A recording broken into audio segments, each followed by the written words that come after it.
Ignorance is the species' first line of defense. Yet it is easily breached by anyone with the time and determination to find out the truth. Ignorance has prevailed so long only because people do not want to find out the truth.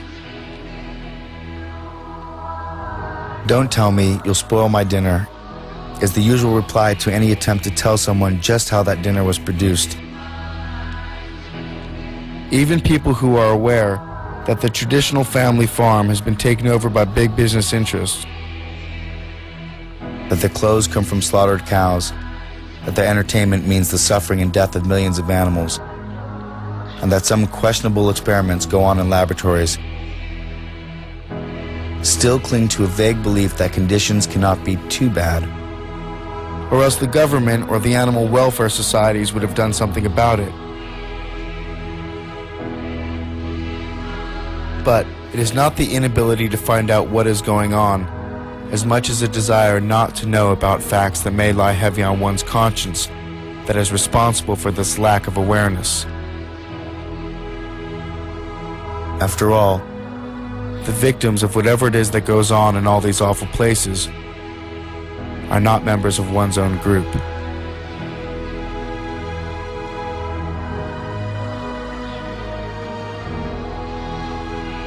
It all comes down to pain and suffering, not intelligence, not strength, not social class or civil right. Pain and suffering are in themselves bad and should be prevented or minimized, irrespective of the race, sex, or species of the being that suffers. We are all animals of this planet. We are all creatures. And non-human animals experience sensations just like we do. They too are strong, intelligent, industrious, mobile, and evolutional. They too are capable of growth and adaptation. Like us, first and foremost, they are earthlings. And like us, they are surviving. Like us, they also seek their own comfort rather than discomfort. And like us, they express degrees of emotion. In short, like us, they are alive.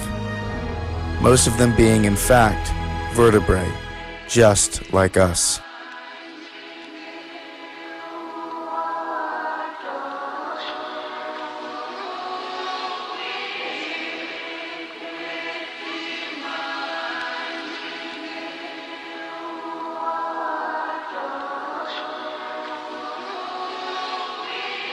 As we look back on how essential animals are to human survival, our absolute dependence on them for companionship, food, clothing, sport and entertainment, as well as medical and scientific research. Ironically, we only see mankind's complete disrespect for these non-human providers. Without a doubt, this must be what it is, to bite the hand that feeds us.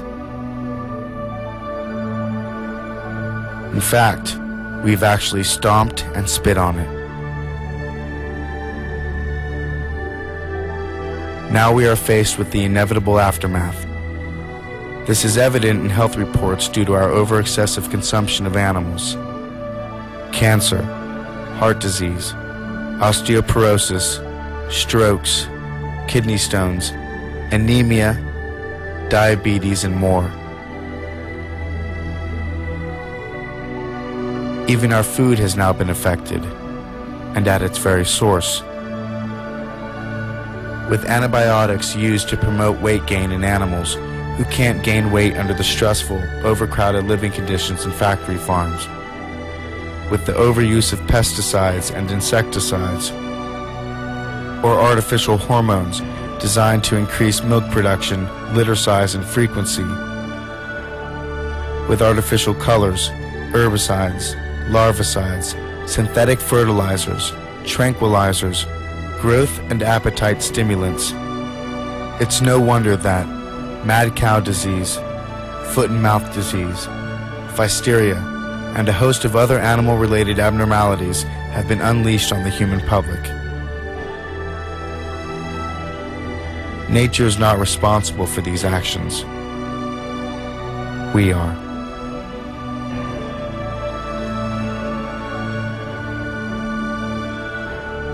So a change is inevitable. Either we make it ourselves, or we will be forced to make it by nature itself. The time has come for each of us to reconsider our eating habits, our traditions, our styles and fashions, and above all, our thinking.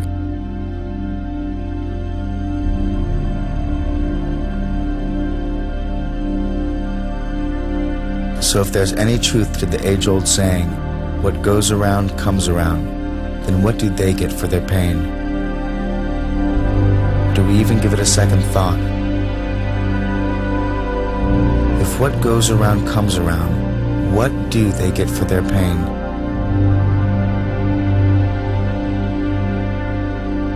They are earthlings. They have the right to be here just as much as humans do. Perhaps the answer is found in another age-old saying, and one equally true. We reap just what we sow.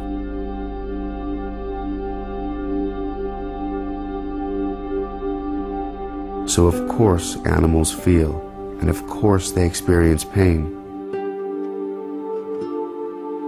After all, has nature endowed these wonderful animals with well springs of sentiment so that they should not feel? Or do animals have nerves in order to be insensitive?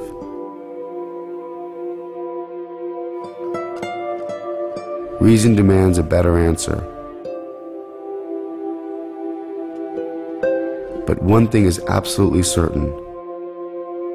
Animals used for food, used for clothing, used for entertainment, and in scientific experiments, and all the oppression that is done to them under the sun, they all die from pain. Each and every one. Isn't it enough that animals the world over live in permanent retreat from human progress and expansion? And for many species, there is simply nowhere else to go. It seems the fate of many animals is either to be unwanted by man or wanted too much. We enter as lords of the earth, bearing strange powers of terror and mercy alike. But human beings should love animals as the knowing love the innocent, and the strong love the vulnerable. When we wince at the suffering of animals, that feeling speaks well of us, even if we ignore it. And those who dismiss love for our fellow creatures as mere sentimentality overlook a good and important part of our humanity. But it takes nothing away from a human to be kind to an animal. And it is actually within us to grant them a happy life, and a long one.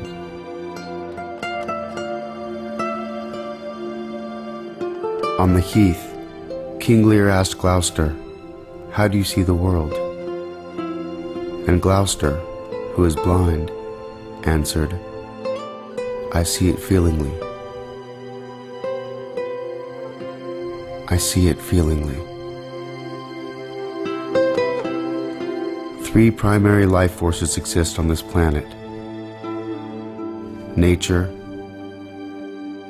animals, and humankind.